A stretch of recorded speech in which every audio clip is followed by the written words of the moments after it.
بسم الله الرحمن الرحيم الحمد لله وحده والصلاة والسلام على من لا نبي بعده وعلى آله وصحبه وبعد السلام عليكم ورحمة الله وبركاته ودنا يتكبراتشو ወንድሞቼና እህቶቼ ባላችሁበት የአላህ ሰላም በእናንተ ላይ ይሁን እያልኩ ካስታወሳችሁ ባለፈው ትምህርታችን مراقي الوعي فصول تأصيلية وتنبيهات على مزالق فكرية የሚለውን መጽሐፍ ሁለተኛ ክፍል አይተን ነበር። ዛሬ ደግሞ ኢንሻአላሁ ተዓላ ሶስተኛውን ክፍል አብረን የምንመለከት ይሆናል ማለት ነው። ሶስተኛው ክፍል العلاقة بين النقل والعقل ነው የሚለው አላህ Subhanahu Wa Ta'ala የፈጠረልን አእምሮና አላህ ያወረደው ቁርአንና ሐዲስ እንዴት ነው ሁለታቸው መካከል ያለው ግንኙነትስ ምን ይመስላል የሚለውን ነገር ነው። ከሁለቱም መቅደም አለበት ለምንስ ነው የሚቀድመው የሚለውን ነገሮችንም ጠቅሰዋል ማለት ነው ሼኻችን በዚህ ውስጥ። እስቲ ኢንሻአላሁ ተዓላ ይሄንን ነገር ያው ባለፈው እንደነገርኳችሁ መጀመሪያው ክፍል ላይ እንደነገርኳችሁ አንዳንድ ነገሮችን ነው ቀንጨብ ያደረኩ ካየሁበት ቦታ ማለትም ጥሩ የሚባል ነገር የሚጠቅማችሁ ነገር ይዤላችሁ ነው ማመጣው ማለት ነው። ሼኻችን ባረከላሁ ፊሂ ወአጣለ ዑምረሁ ወሐፊظه 33ኛው ገጽ ላይ ምን አለ? ኢስላም ብሎ ማለት ምን ማለት ነው መጀመሪያ? ምክንያቱም አንድን ሰው ኢስላም የሰውን አቅልና ከአላህ Subhanahu Wa Ta'ala ዘንድ የተወረደውን ወህይ እንዴት አድርጎ ነው የሚያየው ብለህ ማየት ስትጀምር መጀመሪያ ኢስላምን መረዳት አለብህ፣ ማወቅ አለብህ። ኢስላም ምንድነው አሉና ኢስላም ብሎ ማለት አልኢስቲስላሙ ሊላሂ ወኢስላሙል ወጅሂ ሊላሂ በአላህ Subhanahu Wa Ta'ala መማረክ ሙሉ በሙሉ ለአላህ እጅ ሰጥቶ ለሱ መገዛት ማለት ነው አለ። ኢስላም ብሎ ማለት ለአላህ እጅ ሰጥቶ አላህን መገዛት ማለት ነው። ለአላህ እጅ ሰጥቶ መገዛት ብሎ ማለት ደግሞ ያው ሁላችሁንም እንደማይጠፋችሁ ትርጉሙ በውስጡ የሚያቅፈው ምን ነው? ሙሉ በሙሉ ከአላህ የመጣን ነገር 100% እርግጠኛ ሆኖ መከተልንና መቀበልንም ያካትታል። ከዚያ ሼኻችን ኢስላም ብሎ ማለት ባጭሩ ለአላህ Subhanahu Wa Ta'ala ትእዛዝ አቤት ማለት ነው። የአላህን ትእዛዝ ወደ ተግባር መቀየር ነው።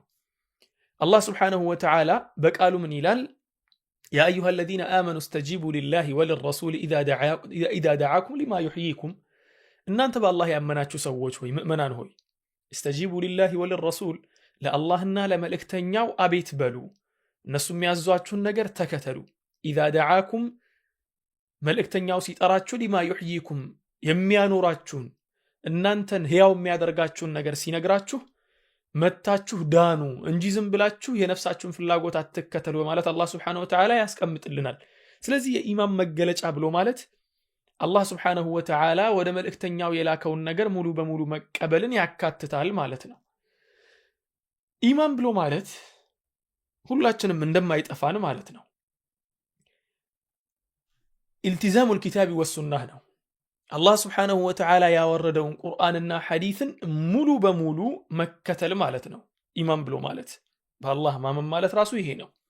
ስለዚህ አሁን ምን አለ አላህ Subhanahu Wa Ta'ala ሱረቱ አልአሕዛብ ላይ ሲናገር وما كان لمؤمن ولا مؤمنة إذا قضى الله ورسوله أمرا أن يكون لهم الخيارة من أمرهم وما كان لمؤمن ولا مؤمنة ለሙእሚን ወንድ ለሙእመናን ወንዶች እንዲሁም ሴቶች እኮ አልሆነላቸውም የአላህን Subhanahu Wa Ta'ala ትእዛዝ እንዲሁም ደግሞ የነብዩን ሰለላሁ ዐለይሂ ወሰለም ትእዛዝ በሰሙ ጊዜ ለነሱ አልሆነላቸው ምን ከማድረግ ውጪ አየኩነ ለሁሙል ኺያረቱ ሚን አምሪሂም ነብዩና አላህ Subhanahu Wa Ta'ala ያስቀመጡትን ነገር ትተው ሌላ አማራጭ መፈለግ ለነሱ አልሆነላቸው።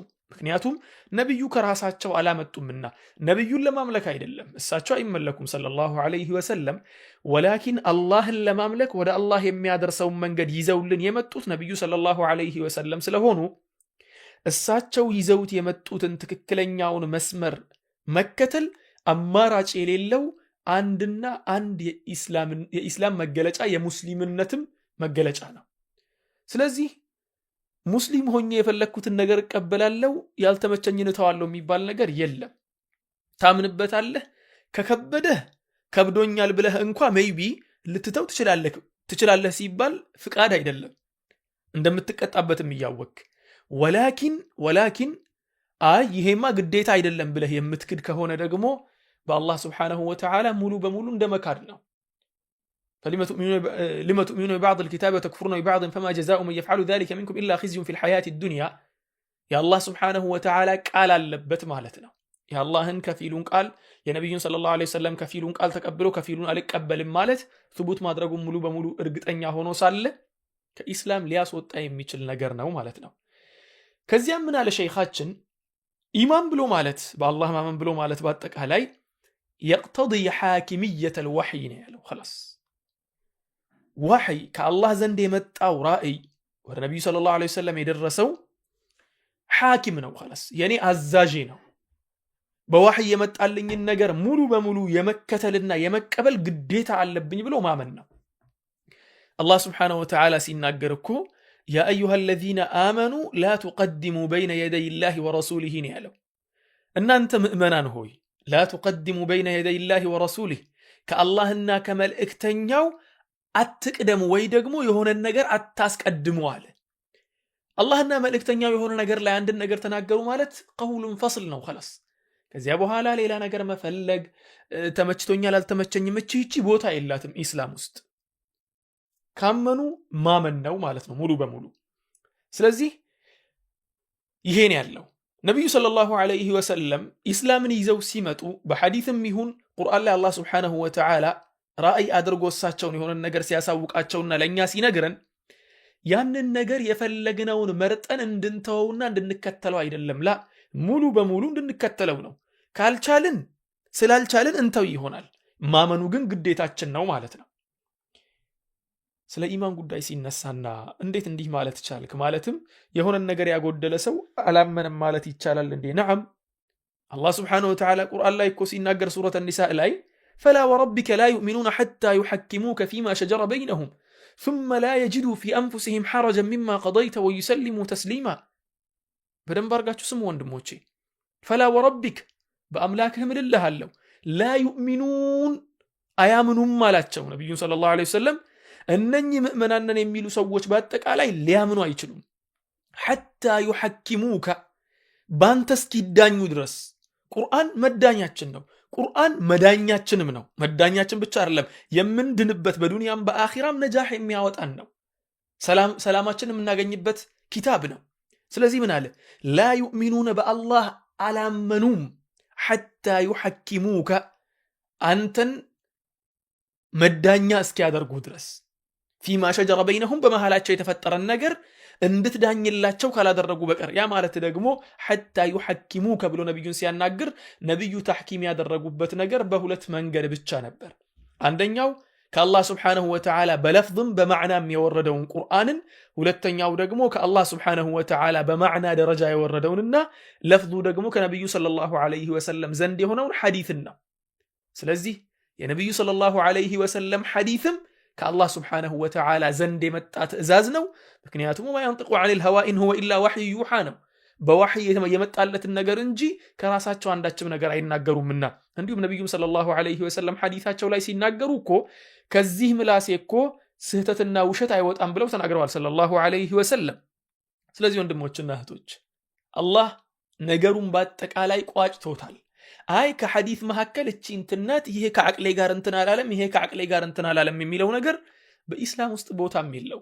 ፈላ ወረቢከ በኔ በአምላክህ እምላለሁ አለ አላህ Subhanahu Wa Ta'ala ወረቢከ በአምላክህ እምላለሁ ላ ዩእሚኑነ በኔ ሙሉ በሙሉ ሊያምኑ አይችሉም حتى يحكموك فيما شجر بينهم በመካከላቸው በተፈጠረው አለመግባባት ባንተ እስኪዳኙ ድረስ ثم لا يجدوا في أنفسهم حرجا ይህቺ ነጥብ ትልቅ ነጥብ ነው። በነገራችን ላይ ይሄ ነጥብ በጣም ትልቅ ነጥብ ነው። አሁን የምናገረው ነጥብ ስሙ ሁላችሁ ثم لا يجدوا ከዚያ በኋላ ተሕኪም ካደረጉ በኋላ የአላህን Subhanahu Wa Ta'ala አያን ቀርተው ማዕናውን ከተረዱ በኋላ የነብዩን ሰለላሁ ዐለይሂ ወሰለም ሐዲስን ሰምተው ከተረዱ በኋላ ثم لا يجدوا في أنفسهم ከዚያ በኋላ በነፍሶቻቸው ውስጥ በውስጣቸው ውስጥ እስካላገኙ ድረስ ማለትም ማግኘት የለባቸውም ነው ሐረጀን ምንም አይነት ችግር ማለት ውስጥ የሆነ ነገር መጥቶ እንዴት እንደዚህ ይሆናል ምናምን የሚል ነገር ከውስጣቸው እስኪጠፋ ድረስ ነው ያለው አላህ Subhanahu Wa Ta'ala። ምክንያቱም ከአላህ ዘንድ ነው የመጣው። ከአላህ ዘንድ የመጣ ደግሞ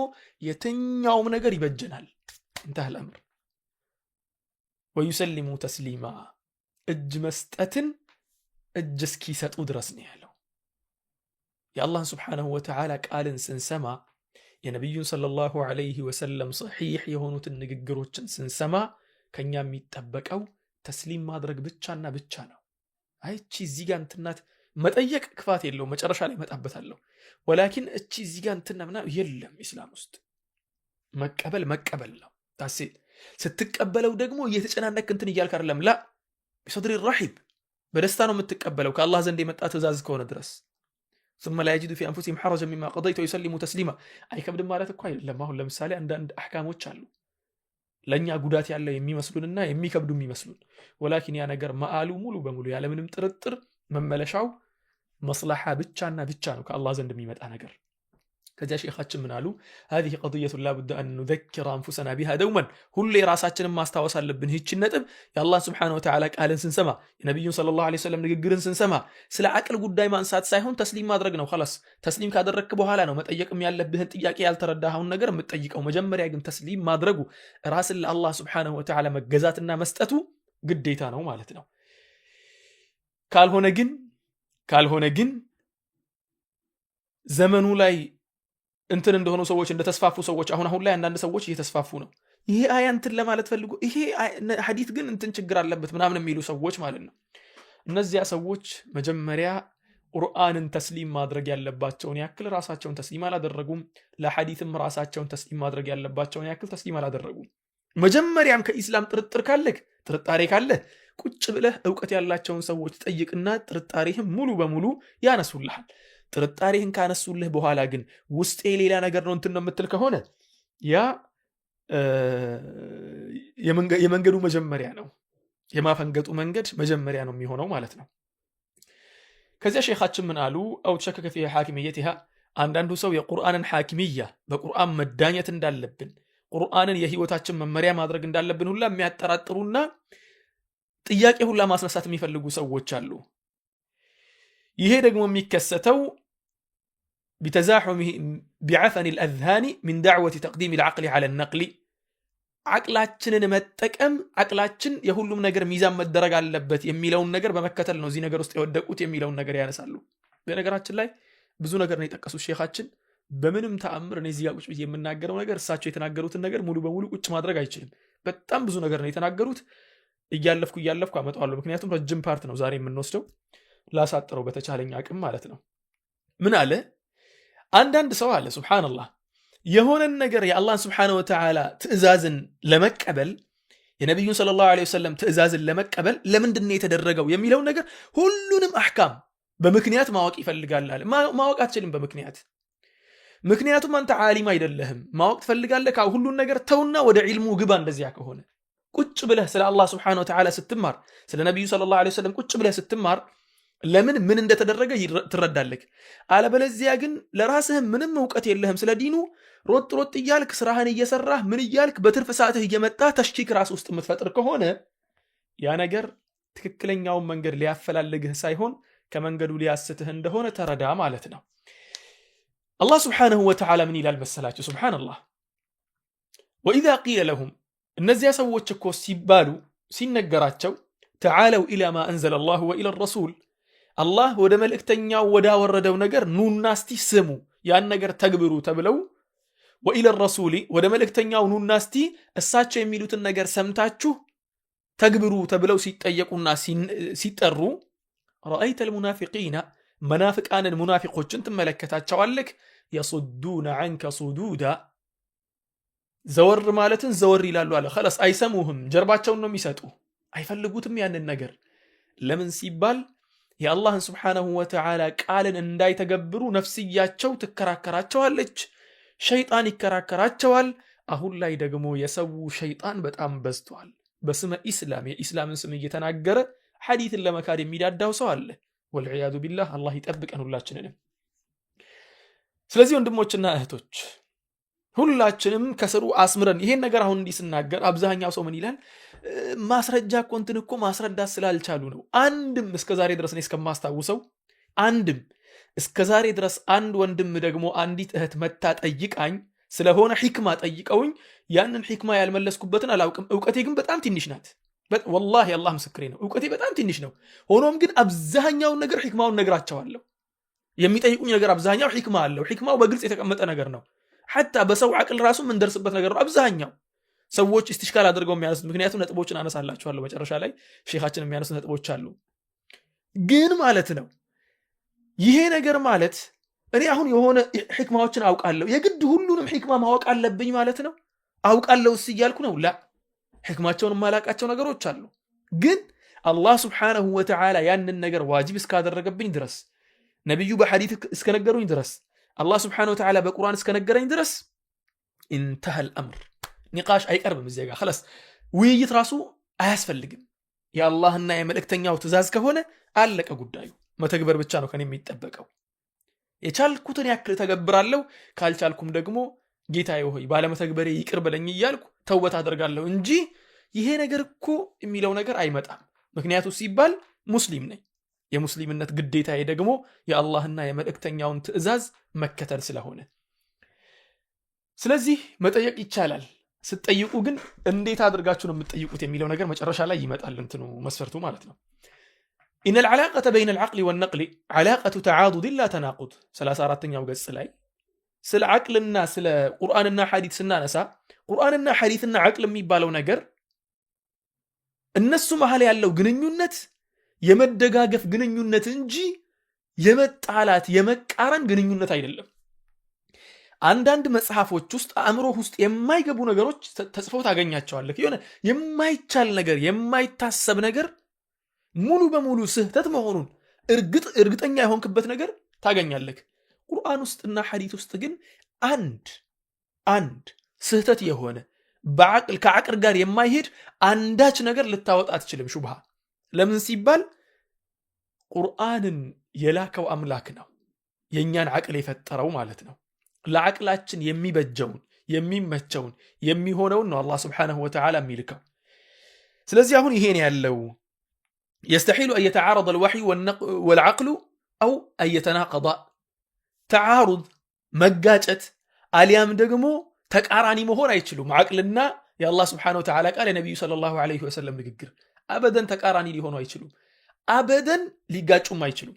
ምክንያቱም እንደነገርኳችሁ ነው ወህዩን የላከው አምላክ እሱ ነው አእምሮን የፈጠረው የማይጋጭን ነገር ነው የሚሰጠው ማለት ነው አምላክ Subhanahu Wa Ta'ala።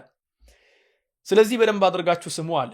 እንደ ቃዒዳ አድርጎ ሼኻችን እዚህ ጋር ምን አስቀመጠ እንደሆነ ህግ አድርጎ فلا معاندة بين شرع منقول وحق معقول فلا معاندة ወይ ደግሞ فلا معارضة ማለት ነው። መጋጨት የለም፣ መለያየት የለም፣ መከፋፈል የለም። بين شرع منقول በትክክለኛው መንገድ ወደኛ የደረሰው ሸርዕ ማለትም ቁርአንና እንዲሁም ደግሞ ሰሒህ የሆኑ አሐዲሶችን ሐዲስ ሲባል ሐዲስ በብዙ ክፍሎች ይከፈላል። ሰሒህ አለ፣ ሐሰን አለ፣ ضعيف አለ፣ መውዱዕ አለ። ከዚህ ውጭም በጣም ብዙዎች አሉ። ይህ ሲባል ደግሞ ሰሒሁ ብቻ ክፍልፋዮች አሉት፣ ሐሰኑ ብዙ ክፍልፋዮች አሉት፣ ضعيف ደግሞ በጣም ብዙ ክፍልፋዮች አሉት። እነኛ አሁን በሲሐ ደረጃ ነው። ከነኚህ መካከል ሰሒህ የሆኑ አሐዲሶች እንዲሁም ደግሞ ሐሰን የሆኑ አሐዲሶች አብዛኞቻቸው ማለት ነው ሐሰን የሆኑት። ምክንያቱም ሐሰን አንዳንድ ሐሰን ለሰሒህነት ደረጃ አይደርስም። እነዚህ ሐሰኖች ለሰሒህነት ደረጃ የማይደርሱት ሌላ ሁክም ነው ያላቸው፣ እንደ ሰሒህ አይደሉም። ሰሒህ የሆነ ሐዲስ ደግሞ ተቀባይነቱ 100% ነው። 90% አይደለም፣ ላ 100% ነው። ከዓቅል ጋር ሊጋጭ አይችልም። እዚህ ጋር ሼኻችንም የጠቀሰው ያንን ነው። ሸርዕ መንቁልን ያለው መንቁል ያለበት ምክንያት በስርዓት ልክ በሆነ መልኩ ተቀባብለው ሰዎች ወደኛ ያደረሱት ማለት ነው። ሰሒህ የሆነ ነገር ነው ለማለት የፈለገው። ወሐቅ ማዕቁልን የሚታሰብ ትክክል የሆነ እሳቤና ከአላህ Subhanahu Wa Ta'ala ማምጣቱን እርግጠኛ የሆንባቸው ነገሮች በምንም ተአምር ሊጋጭ አይችልም ማለት። ዛሬ መንገዳችን ረጅም ስለሆነ ቡና እየጠጣሁ ነው የምቀጥለው፣ እናንተም እየጠጣችሁ ተከታተሉ። بسم الله. من على هذا أصل أصيل عندنا معشر المسلمين باجروا شرعنا عقل بمنم تأمر عندما يجاج رجت أن يهون طياك إيكالس يتجاج كمسلاتشوس ما تيجي يتشالل ست أيق وجن ديسنا متأيق وتيمت الله الكواتشو مكنياتهم ماله مكنياتهم إن الله هو الذي أوحى إلى عبده محمد هذا الوحي الذي هو القرآن والسنة وهو سبحانه الذي خلق العقول آمروني فتروا أملاكنا قرآننا حديثنا وردوا فالمصدر إذا واحد هلتم يمتوبة من شاتشو آندس كهنا درس فأنا يحصل التناقض መጋጨትና መቃረን እንዴት ተደርጎ ነው ታዲያ የሚታሰበው?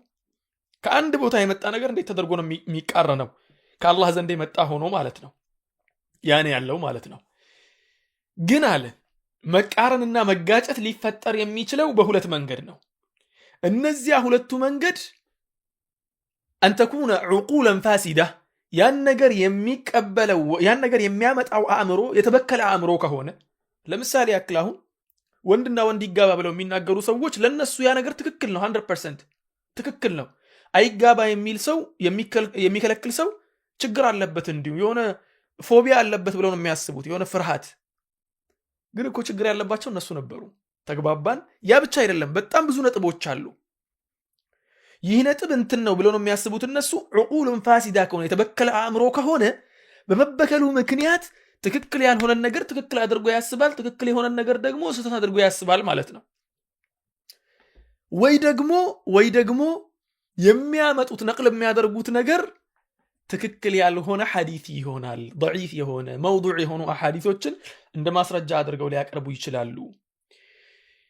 ምክንያቶችን ማቅረብ ጀመረ እዚህ ጋር ሼኻችን 34ኛው ገጽ መጨረሻ ላይ أسباب توهم التعارض عند بعض الناس ብዙ ሰዎች ጋር ቁርአንና ሐዲስ ውስጥ ያሉ ነገሮች ከአንዳንድ አእምሮ ጋር ሊጋጭ ይችላል የሚል ነገር ውስጣቸው የሚመጣበት ምክንያት ምንድነው? እነኚህም ምክንያቶችን መጥቀስ ጀመረ። የመጀመሪያው ምክንያት አለ عدم صحة المنقول የመጣው ነገር ሐዲሱ ትክክል አለመሆኑ ነው። እነሱ የሰሙት ነገር አሁን ለምሳሌ ብዙ ጊዜ የሚያጋጥመኝ ከሌላ እምነት ተከታይ ወገኖቼ ብዙ ጊዜ የሚያጋጥመኝ ቁርአናቸው ላይ እንዲህ ይላል ይላሉ። አምጡ ሲባሉ ማምጣት አይችሉም። ምክንያቱም እነሱ የሰሙትና ከአእምሮ ጋር ይጋጫል ብለው አስበው የነበረው ነገር ትክክል አይደለም ማለት ነው። ተግባባን? عدم صحة المنقول የመጣው ነገር ትክክል አይደለም። ትክክል አለመሆኑ በተለያየ መንገድ ሊሆን ይችላል። ተግባባን? ከነሱ መካከል ሁለተኛው ነጥብ አድርጎ ሼኻችን ያመጣው ምንድነው? አዩን ሰበ ኢለ الشرع ما ليس منه ኢስላም ውስጥ የሌለ ነገር ወደ ኢስላም ንስባ ማድረግ ነው። ኢስላም ውስጥ የሌለ ነገር ወደ ኢስላም ንስባ ማድረግ። አንዳንድ ጊዜ ሙስሊሞች ድንጋይን ይገዛሉ ይላሉ። ምን ለማለት ፈልገው ነው? ሐጀሩል አስወድን ለማለት ፈልገው ነው? ወደ ድንጋይ ነው የሚሰግዱት ብለው ነው የሚያምኑት አንዳንድ የሌላ እምነት ተከታዮች። ወደ ሐቂቃው ግን መተህ ማስረጃዎችን አይተህ ሁሉን ነገር ስታይ ደግሞ ትክክል አይደለም። ስለዚህ ከአቅላቸው ጋር የሚጋጨው ምኑ ነው? መጀመሪያው ሚስኮንሰፕት ያደረጉት ነገር ሚስኮንሰፕሽን ነበር ማለት ነው። በትክክል ያልተረዱት ነገር ነበር። የመረዳት ትክክለኛነት አልነበረም። በዚያ ቦታ ላይ ያመጡት ነገር ትክክል አልነበረም። ኢማ ያ ነገር ضعيف ይሆናል ወይ ደግሞ አግባብ በሌለው መንገድ ይረዱታል ማለት ነው። ይሄ ሁለቱ ምክንያት ነው። ሶስተኛው ምክንያት ደግሞ عدم صحة ما يدعى أنه معقول የሰው ልጅ እንዴት አድርጎ ማለት ይህ ነገር እንዴት ይታሰባል ብለው እነሱ ለማቅረብ የፈለጉት ነገር ወይ ደግሞ ሎጂክ አድርገው ያመጡት ነገር ሎጂካቸው ደካማ ሎጂክ መሆኑ ነው፣ ወይ ደግሞ ስህተት ያለበት ሎጂክ መሆኑ ነው። ለምሳሌ ያክል አንድ ግለሰብ መጥቶ ቅድም እንደነገርኳችሁ ነው ወንድና ወንድ ቢጋቡ ችግሩ ምንድነው ካላችሁ ያ ሰው ዌስተርን ዓለም ውስጥ ነው እየኖረ ያለው የምዕራቡ ዓለም ውስጥ ስትኖር ደግሞ ኖርማል ነው እነሱ ጋር ከነሱ ማህበረሰብ ኑሮ ጋር አስቦ ነው እሱ ምኑ ጋር ነው ችግሩ ብሎ የጠየቀ።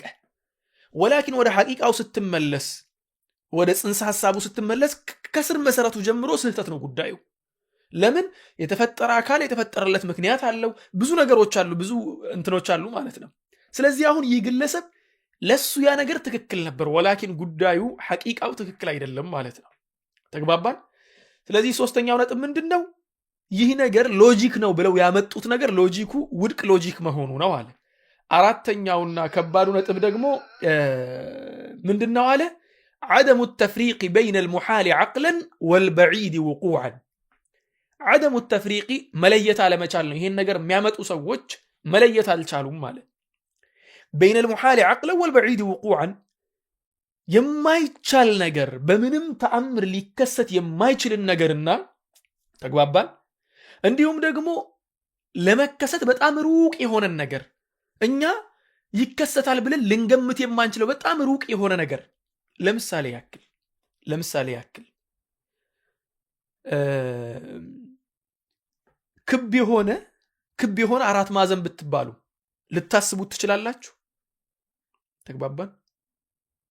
ክብ የሆነ አራት ማዕዘን ሰርክል የሆነ ስኩዌር ማለት ነው፣ ወይ ደግሞ ሬክታንግል።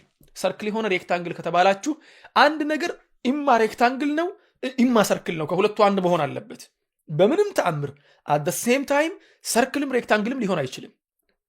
ይህ ኮንሰፕት በእንትን ላይ የሚነሳ ብዙ ጊዜ በአምላክነትና ሰውነት መካከል ያለ ልዩነት ላይ ነው።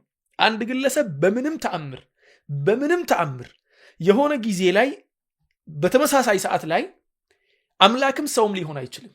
ለምንድን ነው አምላክም ሰውም ሊሆን የማይችለው ብለህ ከጠየቅከኝ አምላክነት መስፈርቶች አሉት፣ ሰውነት መስፈርቶች አሉት። ኢማ ሰው ሆኖ አምላክነቱን ያጣል፣ ምክንያቱም መስፈርቶቹ ስለሚጋጩ፣ ኢማ ደግሞ አምላክ ሆኖ የሰውነት መስፈርቱን ስለዚህ ሊዋሃዱ አይችሉም ሙሉ በሙሉ 100%። ወላኪን እግር ያለው ሰው መሆንና እግር የሌለው ሰው መሆን፣ አንድ ሰውየው እኮ እግር የለውም በሆዱ ነው የሚሄደው ከተባለ በሆድ መሄድ ራቅ አድርገህ ልታስበው ትችላለህ፣ ግን ኖርማል ነው፣ ሊከሰት የሚችል ነገር ነው በሆድ መሄዱ። ለምንድን ነው ኖርማል የሆነው ካልክ እባብም ሊሄድ ይችላል፣ እሱም ፍጡር ነው ሊሄድ ይችላል። እሱ እባብ ብቻ አይደለም፣ የሰውም ልጅ ራሱ ብዙ ትሬኒንግ ከሰራ በሆድ ለመሄድ ብዙ የሚያቅተው ነገር አይደለም። ምክንያቱም አንዳንድ ጊዜ እኔ ራሴ አሁን የማስታውሰው አንድ ሰው አለ፣ ጓደኞቼ ያውቁታል ብዬ አስባለሁ። ድሬዳዋ ላይ ዋና ስዋኝ በነበረበት ሰዓት ዋና መዋኛው ቦታ ውስጥ በእጁ ሳይንቀሳቀስ ውሃ የሚዋኝ ሰው አይቻቃለሁ። እጁን ሳያንቀሳቀስ ውሃ የሚዋኝ ሰው። ኢቭን አንዳንድ ቦታ ላይ ቪዲዮ ሁሉ አይታችሁ ከሆነ እጅ የሌለው ውሃ የሚዋኝ ሰው አለ። አይታሰብም። ስታስቡ መጀመሪያ ላይ እንትን ስትል ሩቅ ነገር ይመስላል፣ ግን ይደረጋል። ስለዚህ አሁን ምን ልላችሁ ፈልጌ ነው፣ አንዳንድ ሊከሰት የማይችል ትራያንግልና ሰርክል አንድ ላይ ሊሰበሰቡ አይችሉም። አምላክና ሰው አንድ ላይ ሊሆን፣ ምክንያቱም የተለያየ መስፈርት አላቸው። መስፈርታቸው ለየቅል ነው ሙሉ በሙሉ ማለት ነው። ተግባባን? ስለዚህ እነኚህን ሁለቱን መለየት አለመቻል ችግር ይፈጥራል አለ። ምክንያቱም ለማሰብ ሩቅ የሆነውን ነገር ከማይቻለው ነገር ጋር እንቀላቅለዋለን። ለምሳሌ አንድ ግለሰብ በሆዱ ሄደ ከተባለ እረ ይሄ ነገርማ ሊከሰት የማይችል ነገር ነው የምትል ከሆነ ቀላቅለዋል ማለት ነው። ሊከሰት ይችላል፣ ግን እኔ አይቼ አላውቅም፣ መገመት ራሱ ለእኔ ከባድ ነው ልትለኝ ግን ትችላለህ። ያ ነገር ሊከሰት ይችላል፣ ምክንያቱም የትኛውም መስፈርት በሆድ መሄድን ስለማይከለክል፣ በሆድ መሄድ የትኛውም መስፈርት ስለማይከለክል ማለት ነው። ሊንከባለል ይችላል ተንደባሎ፣ ወይ ደግሞ እንደ ትልም ሊሄድ ይችላል፣ እንደ እባብም ሊሄድ ይችላል። ተግባባን? ስለዚህ አሁን ያለው ነገር ይሄ ነው። ሙሐሉ ዐቅለን የሚባለው ነገርና በዒድ ውቁዓን የሚባለው የተለያየ ነው። ሙሐሉን ዐቅለን የሚባለው ምንድን ነው? አንድ ነገር አለም የለም at the same time። ለምሳሌ ያክል ይሄ ብዕር አለ ወይስ የለም? አለ እኮ አይደል? አንድ ሰው መጥቶ ይህ ነገር አለም የለም at the same time በአንድ ሰከንድ ውስጥ አለም የለም፣ ማይክሮ ሰከንድ ውስጥ አለም የለም የሚል ከሆነ ያ ሰውዬ ሕክምና ያስፈልገዋል፣ የሆነ ችግር ስላለበት። ያ ብቻ አይደለም፣ አንድ ሰው at the same time ሰውም ነው አምላክም ነው፣ ወይ ደግሞ ሰውም ነው መልአክም ነው ካለ መልአክነት ሌላ ራሱን የቻለ መስፈርት አለው፣ ሰውነት ራሱን የቻለ መስፈርት አለው። ተግባባን? ስለዚህ ሁለቱን መቀላቀል ትልቅ ስህተት ነው። ሙሐል ብሎ ማለት ይሄ ነው፣ የማይታሰብ ሊቀላቀል የማይችል ለየቅል የሆነ ነገር ነው። አልበዒድ ውቁዓን ለመከሰት ደግሞ ሩቅ የሚባለው ነገር ደግሞ ምንድን ነው ሲባል ለይሰ ቢሙስተሒል አይከሰትም ማለት የሚቻል ነገር አይደለም፣ ይከሰታል። ወላኪን ሩቅ ነገር፣ ለምሳሌ ያክል አለ ሼኻችን በጣም በቅርብ ነገር ነው ያስመሰለው 37ኛው ገጽ ላይ ከውጁድ ነህር ምን ዐሰሪን አው ለበኒን የጅሪ፣ የማር ወንዝ አለ ከተባላችሁ አሁን ከማር የተሰራ ወንዝ የሚፈስ ማር ወንዝ ሆኖ አስባችሁታል? በጣም ሩቅ ነው። ለኛ ሐሳብ ለኛ አእምሮ እኮ በጣም ሩቅ ነው። ከማር ማር ሲፈስ ወንዝ ሆኖ እስቲ አስቡት። ወተት ወንዝ ሲሆን አስቡት፣ በጣም ሩቅ ነው አይደለ? ወላኪን ለአእምሮአችን ራቅ እንጂ አለ፣ ሊደረግ የሚችል ነገር ነው።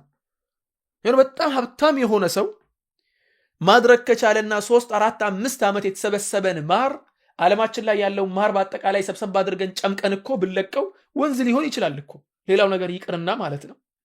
ረብል ዒዘቲ ወልጀላል ደግሞ ያንን ለማድረግ ለሱ በጣም ቀላል ነው። ስለዚህ አሁን እንዴት ጀነት ውስጥ የማር ወንዝ አለ የወተት ወንዝ አለ ይባላል የሚል ሰው ከመጣ ያ ግለሰብ ይሄ እኮ አይቻልም ምናምን የሚል ከሆነ የማይቻል ነገርና ሲከሰት ያላየው ወይ ደግሞ ሩቅ የሆነበትን ነገር አለየም ማለት ነው። እዚህ ጋር መለየት አለበት። ይሄ ነጥብም ሌላ ራሱን የቻለ 4ኛ ነጥብ ነው። 5ኛው ነጥብ ደግሞ عدم التفريق بين محالات العقول ومحارات العقول ሊከሰት የማይችል በአእምሮአችን ስናሰላስለው ሊከሰት የማይችል ነገርና እንደው አእምሮአችን ቢያስብ ሊደርስበት የማይችል ግን استيعاب ማድረግ ነው እንጂ ያልቻለው ያ ነገር ሊከሰት ይችላል ولكن استيعاب ማድረግ ነው ያልቻለው ከመጀመሪያው የሚለይበት ነገር አለው ይሄ እንዴት ነው ሊለይ የቻለበት ነገር ሙሐላት العقول የሚባል አቅላችን ውስጥ አበደን ሊመጣ አይችልም ብለን ሙሐል አድርገን የምናስቀምጠው ነገር ምንድነው ሲባል ሙምተኒዕ የሆነ خلاص የማይከሰት ነገር ሙሉ በሙሉ የማይከሰት ነገር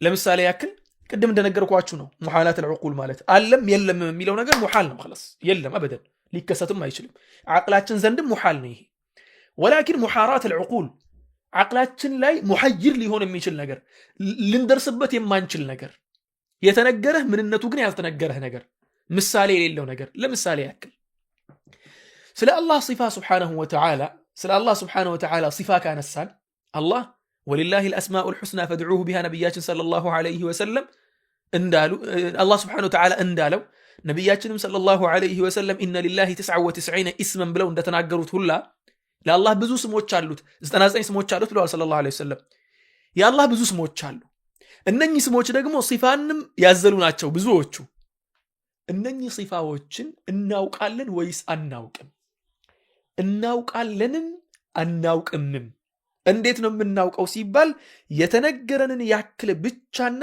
ብቻ ነው የምናውቀው ከተነገረን ገደብ ውጭ ያለውን ግን አናውቅም ለምን አላህ Subhanahu Wa Ta'ala አቅላችንን ሲፈጥር አቅላችን የሆነን ነገር استيعاب ለማድረግ የሆነን ነገር በደንብ አድርጎ ለመረዳት ያንን ነገር ኢማ አንዴ ልታየው ይገባል ያንን ነገር እንትን ለማድረግ ተሽቢህ ለማድረግ ተምሲል ለማድረግ አቅልህ ውስጥ አምጥተህ ለመገመት ኢማ ያን ነገር ልታየው ይገባል ወይ ደግሞ አምሳያውን ልታየው ይገባል የግድ ማለት ነው ከነኚህ ሁለት ውጭ መውጣት የለበትም የሆነን ነገር ተኸዩል ለማድረግ ገስ አድርገህ በግምትህ ውስጥ ለማየት የምትፈልግ ከሆነ በመናብህ ለመሳል የምትፈልግ ከሆነ ተኸዩል ለማድረግ ኢማ ያን ነገር አንዴ ማየት አለብህ ወይ ደግሞ አምሳያውን ማየት አለብህ አላህን ያየ ፍጡር አለ እንዴ አላህን ያየ የሰው ልጅ የለም ሙሉ በሙሉ ይሄ ስሩን አስምረን የምናገረው ነገር ነው لا تدركه الابصار وهو يدرك الابصار وهو اللطيف الخبير ማንም አላህን Subhanahu Wa Ta'ala አላየም انتهى الامر ሁለተኛው ነጥብ አላህን ያላህን አምሳያ ያለ ሰው አለ እንዴ ሲጀመር አምሳያ ያለው እንዴ አላህ Subhanahu Wa Ta'ala ليس كمثله شيء አላህ አምሳያ የለውም ليس كمثله شيء አምሳያ የለውም ስለዚህ ምን ይሆናል ማለት ነው ላ አላየኸው ወላ አምሳያውን አላየህ አእምሮህ ሙሉ በሙሉ ይዘጋል ማለት ነው ተሽቢህ ማድረግ ተምሲል ማድረግ አላህን መገመት አላህን እንትን ማድረግ ከባድ ነው የሚሆነው ዜሮ ነው የሚሆነው خلاص ግን ሶስተኛ ነጥብ ትቀራለች ከአላህ Subhanahu Wa Ta'ala ከግለሰብ ወይ ደግሞ ከአካሉ ወይ ደግሞ ከአምላክ አሁን ለምሳሌ ስለ አንድ ግለሰብ እያወራን ከሆነ ከዚያ ግለሰብ ስለሆነ ድርጅት እየተወራለ ከሆነ ከዚያ ድርጅት ታማኝ ከሆነ ምንጭ ማለት ነው ታማኝ ከሆነ ምንጭ ትክክለኛ የሆነ ኢንፎርሜሽን የሚደርስህ ከሆነ ግን ያ ኢንፎርሜሽን ትክክለኛ እስከሆነ ድረስ ታምነዋለህ ምንነቱን ግን ልታውቀው አትችልም ያን ነገር እስከምታየውና እስከምታረጋግጥ ድረስ አላህ Subhanahu Wa Ta'ala ስለ ሲፋው ሲነግረን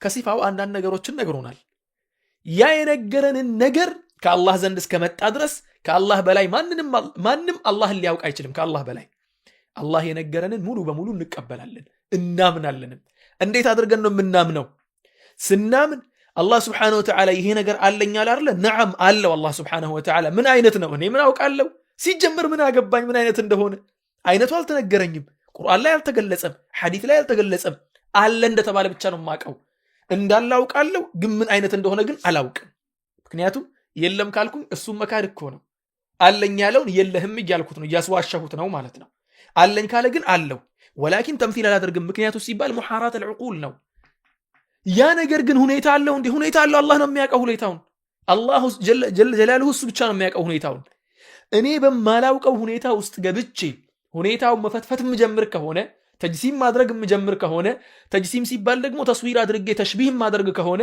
እንደ ሰው ልጅ እጅ አለው የእንደ ሰው ልጅ እግር አለው የእንደንትና እጅ አለው የእንደንትና እግር አለው ብዬ ተምሲል ማድረግ ሲጀምር ጉዳዩ ተበላሸ ማለት ነው ሙሐራት العقولን እየፈተፈትኩ ነው የማይመለከተኝ ነገር ውስጥ ገባሁ ማለት ነው። ስለዚህ አሁን እነኚህ ነገሮችን መለየት ግድ ይላል አለ ሹብሃ የሚባሉ ነገሮችን በአጠቃላይ ለመከላከል።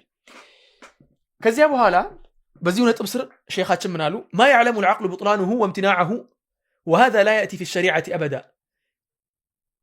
ብዙ ጊዜ አለ መለየት ካለብን ነገሮች መካከል ማ يعلم العقل بطلانه وامتناعه አቅላችን ሙሉ በሙሉ ይህ ነገር አይቻልም አይሆንም ብሎ የሚያውቀው ነገር ነው 100%። ይሄ በእርግጠኝነት አቅላችን ሲባል የአንድ ሰው አቅል ብቻ አይደለም፣ ሁሉም የሰው ልጅ የሚስማማበትና ሙሉ በሙሉ ይህ ነገር ትክክል አይደለም የሚባል ነገር ሸሪዓችን ውስጥ ሊመጣ አይችልም አበደን፣ የለምም እስከ ዛሬም ድረስ። ምክንያቱም የአላህ ስብሓነሁ ወተዓላ እምነት ከሰው ልጆች አእምሮ ጋር የምትጋጭ ስላልሆነ ማለት ነው። ሁለተኛ ነገር ደግሞ ወበይነማ ያዕጅዙ العقل عن تصوره የሰው አቅል ያልደረሰበትና ገስ ማድረግ የማይችል መገመት የማይችል ነገር የተለያዩ ነገሮች ናቸው ማለት ነው። ያን ነገር ዲቴይሉን ማወቅ ካልቻልን ችግሩ ከኛ እጥረት ነው።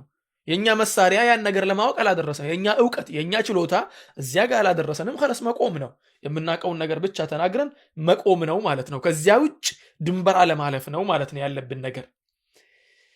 እንዲህ ያሉ ነገሮችን ደግሞ አለ እንዲህ ከአእምሮአችን በላይ የሆኑትን ማለትም አቅላችን ተሰውር ማድረግ የማይችላቸው አላህ ተሰውር ማድረግ እንደማንችል ለምሳሌ ያክል እንደነገረን ለይሰ ከመትሊሂ ሸይኡን ሲል እኮ በቃ አትግቡበት ማለት እኮ ነው። ተሽቢህ ማድረጉ ውስጥ ተምሲል ማድረጉ ውስጥ አትግቡበት ለማለት ነው። ጸጥ በሉ خلاص የተነገራችሁን ብቻ እመኑ፣ ከዚያ በኋላ ቁሙ ነው። ስለዚህ አሁን ከዚህ ውጭ ያለውን ድንበር መተላለፍ የሚመጣ ከሆነ ግን ነብዮች እንደነገሩን የማንሄድ ከሆነ ችግር ውስጥ እንገባለን። ምክንያቱም ከአቅላችን በላይ የሆኑ ነገሮችን ከአቅላችን ጋር ማች ለማድረግ እየታገልን ስለሆነ። ስድስተኛው ነጥብ ደግሞ ሼኻችን እዚህ ጋር ያነሱት عدم فهم النقل فهما صحيحا ከአላህና ከመልእክተኛው ዘንድ የመጡልንን ማስረጃዎችን በስርዓት አለመረዳት ነው። ካልተረዳንም በጣም ችግር ነው። ለምሳሌ ያክል አንድ ምሳሌ ያነሳ ሼኻችን ሰሒሐይን ውስጥ ቡኻሪ 1144ኛው ሐዲስ፣ ሙስሊም ውስጥ ደግሞ 774ኛው ሐዲስ ላይ ባለ ሸይጣኑ ፊ ኡዝኒሂ የሚል ሐዲስ አለ። አንድ ግለሰብ እኮ እንዲህ አድርጎ ከተኛ ሸይጣን ጆሮው ላይ ይሸናበታል። አንዳንድ ሰዎች አሁን ያንን ሐዲስ በቃ እንትን አድርገው ይዘው ይሮጣሉ። እንዴት ታዲያ ሲነሳ የሸይጣኑን ሽንት አያይም ይላሉ። ሲጀመር ሸይጣኑን እያየህ ነው? ሸይጣኑ እያየን ነው እኛ? ሸይጣን አይተህ ታውቃለህ? አታውቅም። ሸይጣን መኖሩን ታምናለህ? አታምንም? ታምናለህ። የማታምን ከሆነ እሱ ሌላ ችግር ነው፣ ትልቅ ችግር ነው እሱኛው። የምታምን ከሆነ ግን የማታየውን ሸይጣን እንዴት አድርገው ነው ሽንቱን ማየት የምትፈልገው? እሱን አላየህም አካሉን፣ ሽንቱን ልታይ ያምርሃል? ከባድ ነው ማለት ነው። ስለዚህ የሸይጣንን አካል እንዳላየኸው ሁላ ሽንቱንም ልታይ አትችልም። ወላኪን ሸንቷል እንተሃል አምር خلاص። ይሄ ምንም ከአእምሮ ጋር የሚጋጭም የሚጣረስም ነገር አይደለም። ወላኪን አንዳንድ ሰዎች ይሄንን ነገር እንትን ለማድረግ ይፈልጋሉ ማለት ነው። በስተመጨረሻ ሼኻችን ዳዕዋ መርዱዳ ብሎ ያመጣው ነገር አለ። ተቀባይነት የሌለው ውድቅ የሆነ ክስ ብሎ ነው ያመጣው። አንዳንድ ሰዎች ለዚህ ነገር መፍትሄ እናመጣለን አሉና ምን አሉ? إذا وقع تعارض بين العقل والنقل عقلنا نقل መካከል ሐዲስና ቁርአን የመጣው ነገርና عقل መካከል የሆነ አለመገጣጠም ከተፈጠረ ምን እናደርጋለን አሉ? فالواجب حينئذ تقديم العقل عقላችንን ማስቀደም አለብን የሚል አቋም የያዙ ሰዎች አሉ አለ። በመጀመሪያ ደረጃ በደንብ አድርገህ ስማ አለ። ይህ ነገር ትልቅ የሆነ ስህተትን በውስጡ አቅፏል፣ ይህ ንግግር ማለት ነው። ለምን ከተባለ ሁለቱም ሙቀዲማዎች تعارض بين العقل والنقل ይሄ ሙቀዲማ ነው አይደለ? ይሄ ሙቀዲማ በራሱ ትልቅ ስህተት አለበት አለ። المقدمة الأولى دعوة مركزية العقل وأولويته وتقدمه على وتبعية النقل ሲጀመር ከስር መሰረቱ የመጀመሪያው ነጥብ አድርጎ እዚህ ጋር ያነሳው የሰው አእምሮ ሁሉን ነገር መገመትና መመዘን እንደሚችል አድርጎ ማስቀመጡ ነው አለ። የመጀመሪያው ችግሩ አቅልን ትልቅ አድርጎ ማሰቡ ነው። ባለፈው ስለ አቅል ጉዳይ ወስደናል። ሁለተኛው ክፍል ላይ ያልወሰዳችሁ ሰዎች ተመልሳችሁ ቪዲዮ ማየት ትችላላችሁ። አቅልን በጣም ትልቅ ነገር አድርጎ ነው ያሰበው፣ የሰውን አቅል ማለት ነው። ሁለተኛው ነጥብ ደግሞ أن ثمة تعارض بين العقل والنقل عقلنا حديثنا قرآن መካከልና አእምሮ መካከል የሆነ መጋጨት ሊፈጠር ይችላል የሚል ነገር ገመተ። ሁለቱም ስህተት ናቸው። አንደኛ አቅል አንተ እንደምታስበው ግዙፍና ትልቅ አይደለም፣ ተሳስተሃል በዚያ ግምት ላይ። ሁለተኛ ነገር ደግሞ التعارض بين العقل والنقل ብለህ ያሰብከው ያንተ ስህተት ያንተ የአእምሮ የማሰብ ስህተት እንጂ ስህተት ኖሮ አይደለም። ግዴታ አለ ሁለቱም ሙቀዲማዎች ስህተት ያለባቸው ሙቀዲማ ሲሆኑ ሁለቱም ለመደመር የሚቀርቡት ቁጥሮች በስህተት የመጡ ቁጥሮች ሲሆኑ እኩል አድርገህ የምታስቀምጠውም ስህተት ይሆናል ማለት ነው። ተግባባን? ለምሳሌ ያክል 230 ሲካፈል ለዜሮ ሲደመር 240 ሲካፈል ለዜሮ ከተባለ 230 ሲካፈል ለዜሮ የሚባል ነገር የለም፣ ማትማቲክስ ውስጥ የለም። ይሄ 240 ሲካፈል ለዜሮ የሚልም ማትማቲክስ ውስጥ የለም። ሁለቱም ከማትስ ውስጥ ከሂሳብ ውስጥ የሌሉ ነጥብ ቁጥሮች ናቸው። ሁለቱም የሉም። አንዲፋይን ነው የሚባለው የለም። ከዚያ በኋላ ኢኳልስቱ ብለህ ምን ልታስቀምጥ ነው? ይሄም ስህተት ነው። ሁለተኛውም ቁጥር ስህተት ነው። ይህ ግለሰብ አሁን አቅልና ነቅል የሚባለው ነገር ላይ የተናገረው ነገር አለ። ሁለቱም ያመጣቸው ነገሮች ስህተት ናቸው። ሪዛልቱ በእርግጠኝነት ስህተት ነው የሚሆነው።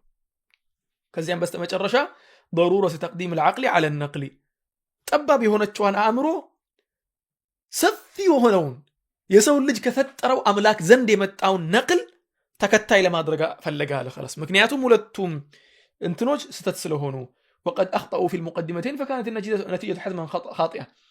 الرد على المقدمة الأولى بلو سلا مقدمات بدن بادرغو መልስ ይሰጣል። ሸይኻችን አሁን እዚህ ጋር الرد على المقدمة الأولى ሁለቱ እዚህ ጋር ያነሳናቸው ነጥብ አንደኛው አቅልና ነቅል መካከል መጀመሪያው አቅልን ትልቅ ነገር አድርጎ ማሰቡ ነው። ሁለተኛ ነገር ደግሞ ችግሩ ምንድነው ያልነው አቅልና ዲን መካከል ቁርአንና ሐዲስ መካከል የሆነ መጋጨት ሊከሰት ይችላል የሚል ነገር አስቦ ነው በዚህ ሐሳብ የተንቀሳቀሰ ያለው ብሎ ተናገረ። ስለዚህ አሁን እዚህ ጋር ሁለቱንም ለያይተን መልስ እንሰጥበታለን አለና የመጀመሪያው الرد على المقدمة الأولى የመጀመሪያው ላይ መልሱ አለ العقل تابع النقل هو المتبوع ከስር ተሰምሮ መታወቅ ያለበት እንደ ኢስላም የሰው አቅል አላህ Subhanahu Wa Ta'ala ያወረደውን ንግግር ይከተላል እንጂ የሰውን አቅል ቁርአንና ሐዲስ ሊከተል አይችልም። ቁርአንና ሐዲስ የሰውን አቅል አይከተልም። የሰው አቅል ነው እንጂ ቁርአንና ሐዲስን የሚከተለው። ማለትም ቁርአንና ሐዲስ የበላይኛው አዛዥ ነው የሚሆነው። የሰው አቅል ደግሞ የተሰጠው ለምንድነው? ቁርአንን ለማስተንተን ሐዲስን ለማወቅ ለመረዳትና ለማስረዳት ነው እንጂ አዲስ ነገርን ለቁርአንና ለሐዲስ ለማስቀመጥ አይደለም ማለት ነው። ሁለተኛው ነጥብ ደግሞ አለ ቁርአንና ሐዲስ ከአእምሮ ጋር ሊጋጭ ይችላል ብሎ የገመተው ያቺ ነጥብ በደንብ አድርገን ለመረዳት ብዙ ሳይዶችን ማየት አለብናል። የመጀመሪያው ሳይድ ነብዩ ሰለላሁ ዐለይሂ ወሰለም ማዕሱም ነበሩ፣ የተጠበቁ ነብይ ነበሩ። የተጠበቁ ነብይ ማለት የማይሳሳቱ ነብይ ነበሩ። በዲን ጉዳይ ላይ ተሳስተው አያውቁም ሰለላሁ ዐለይሂ ወሰለም ማዕሱም ናቸው። ስለዚህ አላህ ላይ Subhanahu Wa Ta'ala ስህተት የሆነን ነገር ትክክል ያልሆነን ከሰው አእምሮ ጋር የማይሄድን ነገር ከመናገር የተጠበቁ ናቸው ሰለላሁ ዐለይሂ ወሰለም። ሁለተኛው መንገድ ደግሞ ልናውቅ የምንችልበት መንገድ ቁርአንና ሐዲስ ከአእምሮ ጋር አይጋጭም የሚለውን ነገር ለመረዳት أن الاستقراء التام لأدلة الشرع قد دل على توافق العقل والنقل توافقا تاما. ቁርአንና ሐዲስን استقراء ያደረጉ ሰዎች ማለትም ብዙ የቁርአንና የሐዲስን ህግጋቶችና የሰውን አቅልን በደንብ አድርገው ተከትለው የሸሪዓውን ሁክም እንዳለ ከሰው አቅል ጋር ሲያመዛዝኑ የነበሩ ሰዎችና استقراء ያደረጉ ሰዎች የደረሱበት ነጥብ ምንድነው?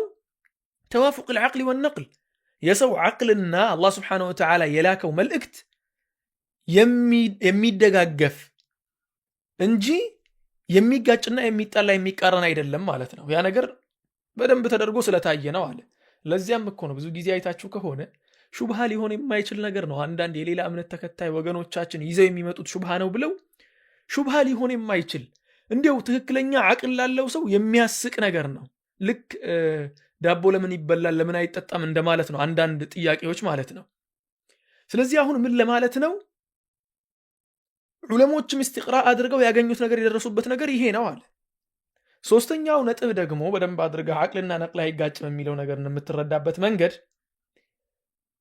في المثال الصادق والصورة الصحيحة لهذا التعارض እስቲ ማስረጃ አምጣ ለምትለው ነገር ተጋጩ ለምትለው ነገር ማስረጃ አቅርብ ካልከው ማቅረብ አይችልም ማለት you see ከተጋጨስ የምትለው ነገር ላይ እስቲ የሚጋጨውን አምጣና አሳየን።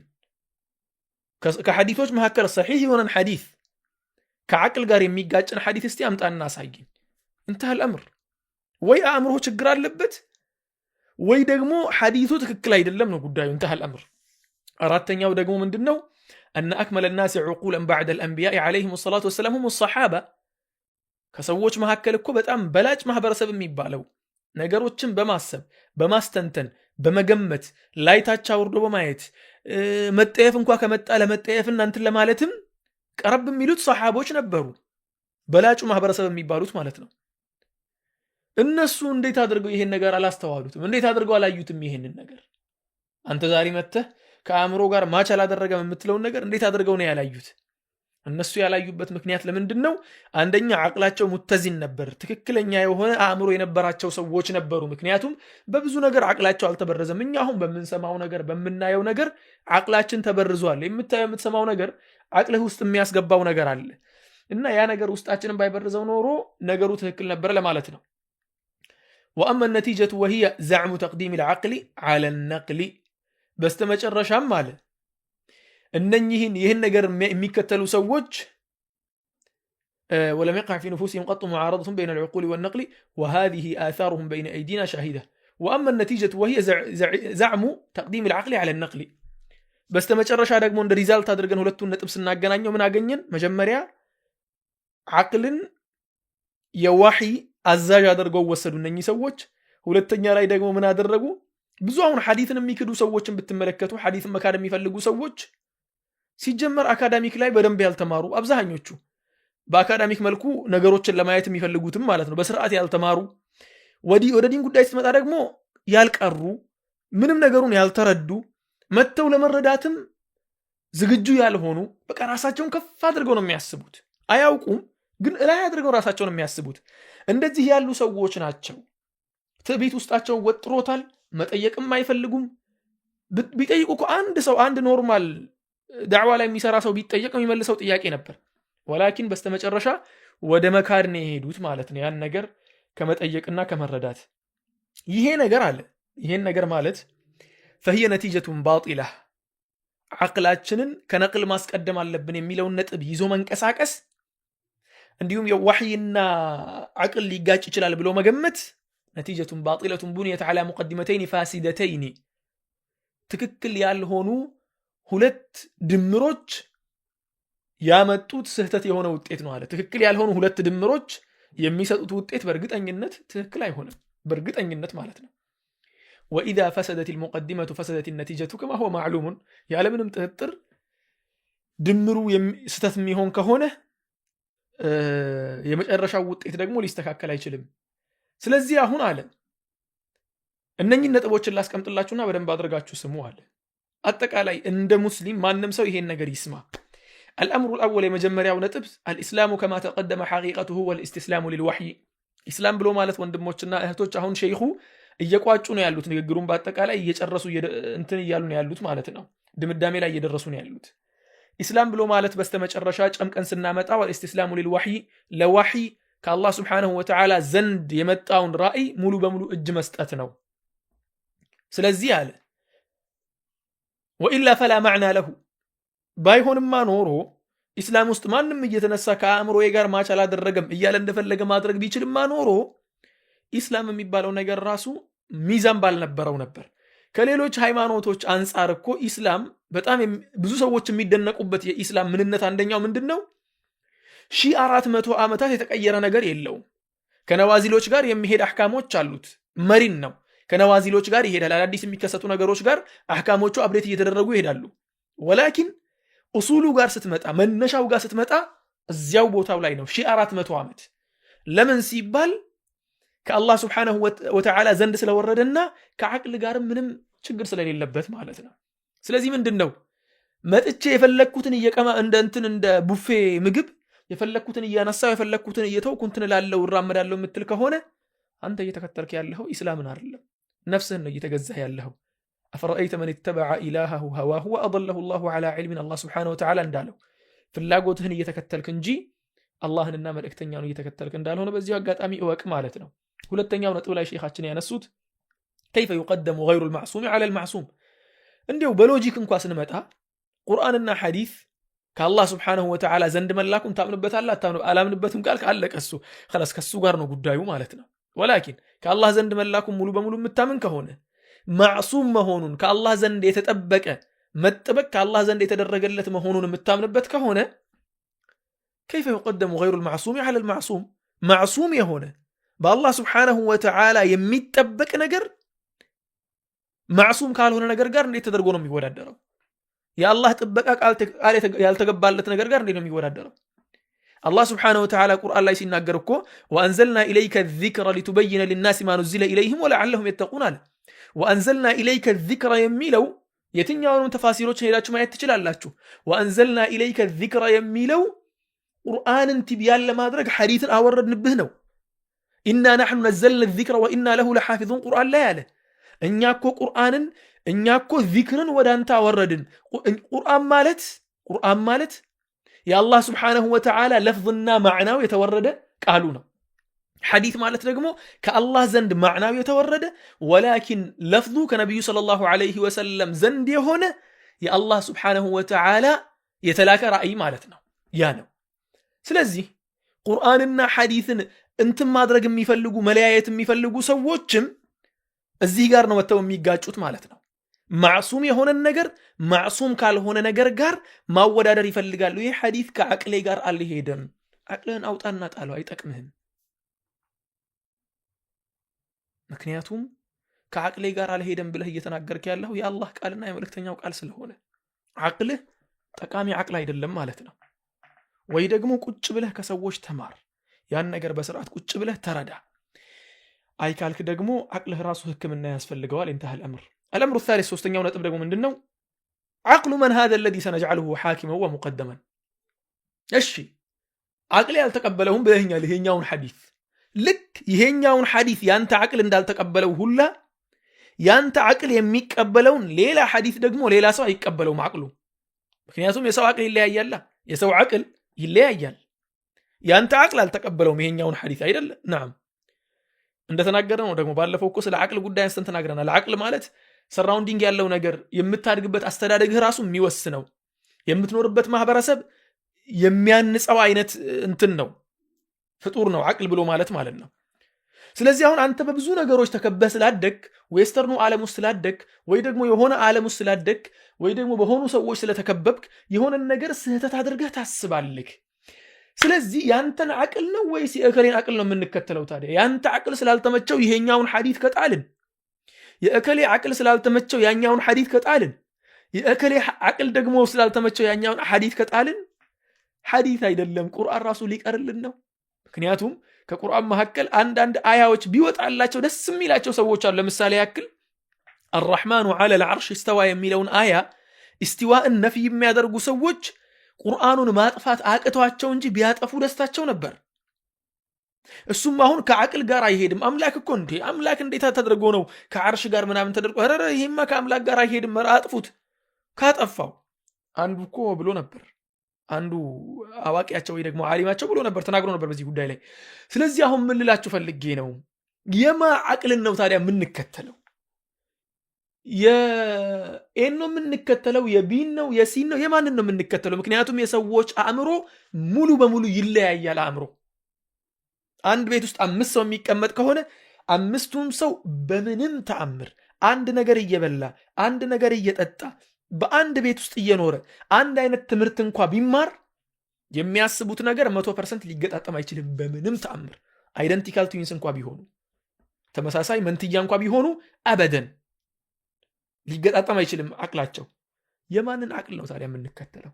አንተ እንደምትለኛውን ይሄ ሐዲስ አልተመቸህም አይደል አቅልህ? እሺ ይሄ ሐዲስ ከአቅል ጋር አይሄድም ብለሃል። ከአቅል ጋር የሚሄደውን ሰብሰብ ብለህ ስታበቃ አንተ ከአቅል ጋር ይሄዳል ያልከውን ከአቅሌ ጋር አይሄድም ብሎ ሌላ ሰው አውጥቶ ከጣለውስ የአላህ ዲን እንዲሁ መጫወቻ ሆነ ማለት ነው? እንዲሁ አንተ እንደፈለክ የፈለከውን አውጥተህ የምትቀበለው የአላህ ዲን የምታረገው መቀበል ብቻ እኮ አይደለም፣ የአላህ ዲን አድርገህ ስለ ሰዎችም ትናገራለህ። ያኛውም እንደዚያው እንደፈለገ እንትን ያደርጋል። ስለዚህ ይሄ በዲን መጫወት ነው የሚሆነው ማለት ነው። በስተመጨረሻም አልዑቁሉ ላ የضبطها ضابط ولا تكاد تتفق። የሰው አቅል የሚባለው ነገር መስፈርት የላትም። አቅል ፍሬም የለው። አቅል ስትለጥጠው ይለጠጥልሃል፣ ስታጠመው ይጠምልሃል፣ ቀጥተኛውን መንገድ ስታስቀምጠው ይቀመጥልሃል። انتهى الامر። አቅል ማለት በጣም ተንቀሳቃሽ የሆነ ነገር ነው። ተግባባን? አንድ ቦታ ላይ በውስንነት የሚቀመጥ ነገር አይደለም። ضابط የለው፣ ህግ የለው የሚመራበት። عقل هج የለው ተግባባን ለዚያም ነው የማንስማማው ብዙ ሰዎች አሁን የማይስማሙት የሆነ ነገር ላይ እኮ ተሰብስበው የሆነ ነገር አንድ ዓላማ አቅደው እኮ ነው አንድ ነገር ለመስራት ተሰብስበው የሚያመጡት ሐሳብ ብዛቱ ለምን ብለህ ስታስብ አቅልን ስለሚከተሉ ነው ብዙ ሃይማኖቶችን ያጋጨም ይሄ ነው በነገራችን ላይ ብዙ ሃይማኖቶች ጋር ሄዳችሁ ስለ ሃይማኖቱ ጽንሰ ሐሳብ እንኳን ስትጠይቅ ግጭቶችን ትመለከታለህ ለምሳሌ ያክል አሁን አምላካችን አላህ ብቻ እንደሆነ ክርክር የለም ሙስሊሞች መካከል ቡዲስቱ ጋር ስትሄድ ደግሞ አምላኩ በጣም ብዙ ነው አፍታር የሚባል የሆነ እንትን አላቸው ዶግማ አላቸው የሚያምኑበት ሁሉም ሜቢ በሚሊዮኖች የሚቆጠር አምላክ አላቸው ሂንዱዎችም ቡዲስቶችም እንደዚያው ናቸው حتى አገራችን ውስጥ ያሉ ክርስቲያኖች ጋር ስትመጣ ሶስት አምላክ ይልሃል ሶስቱን አምላክ ግለጽ ስትለው ሁሉም የተለያየ አገላለጽ ነው የሚገልጽልህ ምክንያቱም በሰው አእምሮ ነው ይሄ ነገር የተቀመጠው ሰው ልጅ ነው አስበው እንዲህ ብናደርገው ሰው የሚል የተቀመጠው ኢስላም ውስጥ ግን በነስ ነው የሚሄደው በቁርአንና በሐዲስ ብቻ ነው የሚመራው እንተህ الامر የሰው አእምሮ የለበት እከሌ መጥቶ እንትን መጨመር የለ እከሌ እንትን መጥቶ መቀነስ የለ መጣ በሱ ነው የሚሄደው ማለት ነው ለዚያም ነው አንዳንድ የሃይማኖት መጽሐፎች ውስጥ ስህተትም አይጠፋው ኢስላም ውስጥ ደግሞ ስህተትን ብትፈልግ መሬት ብትግጥ አታወጣም ስህተትን ለምን ሲባል ከአላህ Subhanahu Wa Ta'ala ዘንድ የወረደ የአላህ ቃል ስለሆነ ስለዚህ አቅል የምትሉ ሰዎች አቅላችሁ ከቁርአንና ሐዲስ ጋር የማይሄድ ከሆነ ጠይቁበት ያንን ነገር አይ አሁንም አልሄደም የምትሉ ከሆነ ደግሞ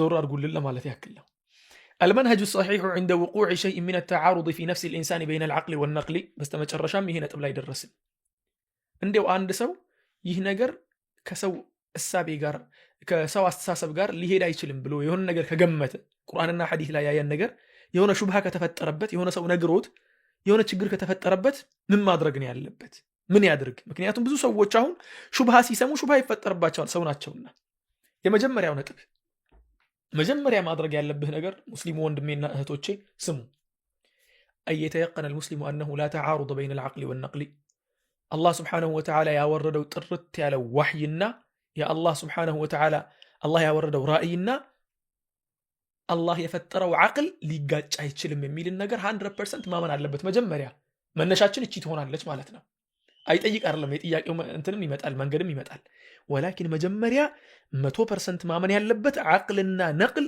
አይጣላም አይጋጭም የሚለው ነገር ማመን አለበት ሁለተኛው ነጥብ ايقصد المسلم الوصول للحق ሄዶ መጠየቅ አለበት ሲጠይቅ ግን የሚጠይቅበት እሱን የሚያነሳሳው ነገር ለመከራከር ሳይሆን ሰው ፊት ለመቆም ሳይሆን ለመታወቅ ሳይሆን ተከራካሪ ለመባል ሳይሆን ሐቅን ለማወቅና ለመረዳት ሄዶ ይጠይቅ ለመከራከር የምትጠይቅ ከሆነማ መልስ ይዘህ ከመጣህ እኮ እንተህ الامر አንድ ሰው መልስ ይዞ ከመጣ ምንም አይነት መልስ ብትሰጠው አይቀበልህም መልስ ምክንያቱም መልስ አለው እሱ ጥያቄውን ለመስጠት ብቻ ነው የመጣው ተግባባን እዚያ ቦታ ስትሄድ መልስ ይዘህ አትሂድ ሹብሃኑ አይደለ ጥያቄውን ይዘህና ዕውቀት አላቸው የምትላቸው ሰዎች ጋር መተህ ጠይቅና መልስህን ወስደህ ትመለሳለህ ማለት ነው መልሱ ራሱ ካልገባህ አልገባኝም ይሄን ነገር አስረዱኝ ተግባባን ኢንሻአላህ ነጥብ ውስጥ መጣበታለሁ ሶስተኛ ነጥብ ايقصد من وقع في اشكال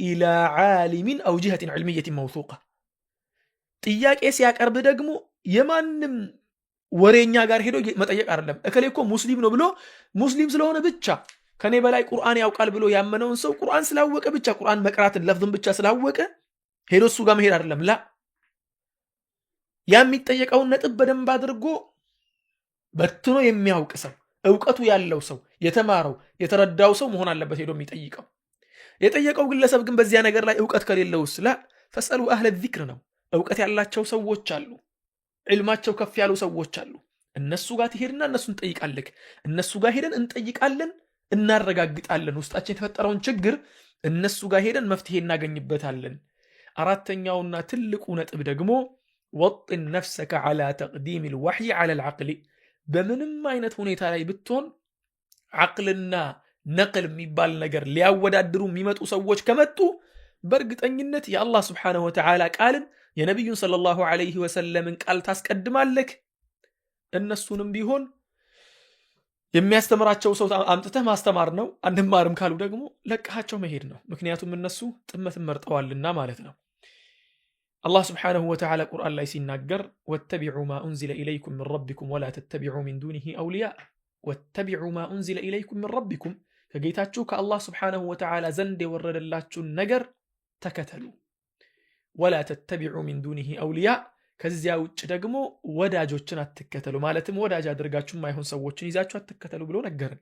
ከአላህ ዘንድ የወረደው ነገር ደግሞ ቁርአንና ሐዲስ ነው። ወአንዘልና ኢለይከ ዚክረ ሊቱበይነ ሊናሲ ማ ኑዚለ ኢለይሂም الذكر الحديث لتبين للناس ما نزل إليهم الذكر የሚለው ሐዲስ ነው። ምክንያቱም لتبين للناس ለሰዎች እንድታብራራላቸው ما نزل إليهم ወደ እነሱ የተወረደውን ነገር የተወረደላቸው ነገር ደግሞ ቁርአን ስለሆነ ቁርአንና ሐዲስም ወአንዘልናን የተባለው ሁለቱ አያው ገብቷቸዋል። ይሄ አያ የገባው ሰው ሐዲስና ቁርአን ችግር ውስጥ አይገባም። ወአንዘልና ኢለይከ الذكر ሐዲሱ ወደ አንተ አወረድን። الذكر የሚለው ሐዲስ ነው። ምክንያቱስ ካላችሁኝ እንዴ الذكر የሚለው ቁርአን ሊሆን አይችልም እንዴ? አው ሊሆን አይችልም። ምክንያቱስ ከተባለ ሊቱበይነ ሊናስ ለሰዎች እንድታብራራላቸውና እንድተነትንላቸው ማኑዚለ ኢለይሂም የተወረደላቸውን ነገር። ስለዚህ ቁርአን ላይ የተወረደው ነገር እንዳለ የተበተነው የተተነተነው የተገለጸው ሐዲስ ውስጥ ነው ማለት ነው። ስለዚህ ሊቱበይነ ሊናስ ከተባለ ተብይን ለማድረግ የምንጠቀመው ሐዲስን ስለሆነ ቁርአንና ሐዲስም ከአላህ ዘንድ ሙነዘል ነው፣ ከአላህ ዘንድ የወረደ ነው። ከአላህ ዘንድ የወረደን ነገር ደግሞ መከተል ግዴታችን ነው። ختامنا አለ መቋጫዬ ደግሞ قد يظن بعض الناس أن سؤال المسلم عما يستشكله من أدلة الوحي ممنوع مطلقا አብዛኛው ሰው ሙስሊሞች የቸገራቸውና ያልገባቸውን ነገር መጠየቅ ስህተት ነው ብሎ ነው የሚያምነው አለ። ያ ነገር ትክክል ያልሆነ ትልቅ ስህተት ነው አለ። ተግባባን? ممنوع مطلقا ብሎ የሚያስብ ሰው አለ። وهذا الظن غير صحيح ትክክል ያልሆነ ከእውነት የራቀ ስህተት ነው አለ። بل السؤال لا بأس به استشكال የሆነ ኢሽካል የፈጠረብህን ነገር ግር ያለህን ነገር ያልተረዳኸውን ነገር መተህ የሚገባቸውን ሰዎች መጠየቅ ያለባቸውን መጠየቅህ ምንም ችግር የለውም። ይሄ ምርጥ ነገር ነው፣ እንዲሁም መልካም ነገር ነው። وهذا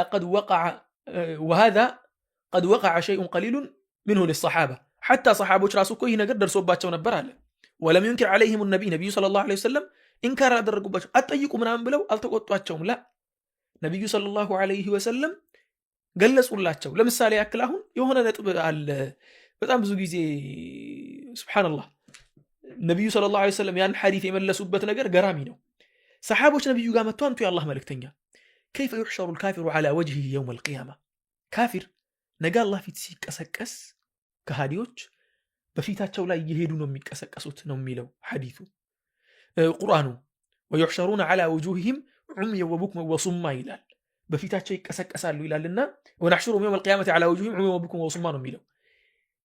እንዴት ተደርጎ ነው ፊታቸው ላይ የሚቀሰቀሱት? ፊታቸው ላይ እንዴት ነው የሚራመዱት ብለው ሰሃቦች ኢስቲሽካል አድርገው ጠየቁ ነብዩን ሰለላሁ ዐለይሂ ወሰለም። ምክንያቱም በፊት መራመዳቸው ከበዳቸው፣ በፊታቸው ካፊር መራመዱ ከበዳቸው። እንዴት ነው የሚታሰበው ይሄ ነገር? ሰው በእግሩ ነው የሚራመደው፣ እንዴት በፊቱ ላይ ሊሄድ ይችላል የሚል ነገር ግራ ቢገባቸው ጠየቁ። ነብዩ ሰለላሁ ዐለይሂ ወሰለም ምን አሉ? أليس الذي أمشاه على رجليه في الدنيا قادرا على أن يمشيه على وجهه يوم القيامة በዱንያ ላይ በእግሩ ያራመደው አምላክ በአኺራ ላይ በፊቱ ገልብጦት እንዲራመድ ማድረግ ቻይ ነው ወይስ አይችልም አሉ። ያኒ ሰሃቦች ይሄን ነገር ያሉበት ምክንያት ምንድነው? ቅድም ያልኳችሁ ነገር ነው። በጣም ሩቅ ነገር ነው። ይህ ነገር ስናስበው በጣም ሩቅ ነው ለአቅላችን። አምጥተው ነብዩን ጠየቁ።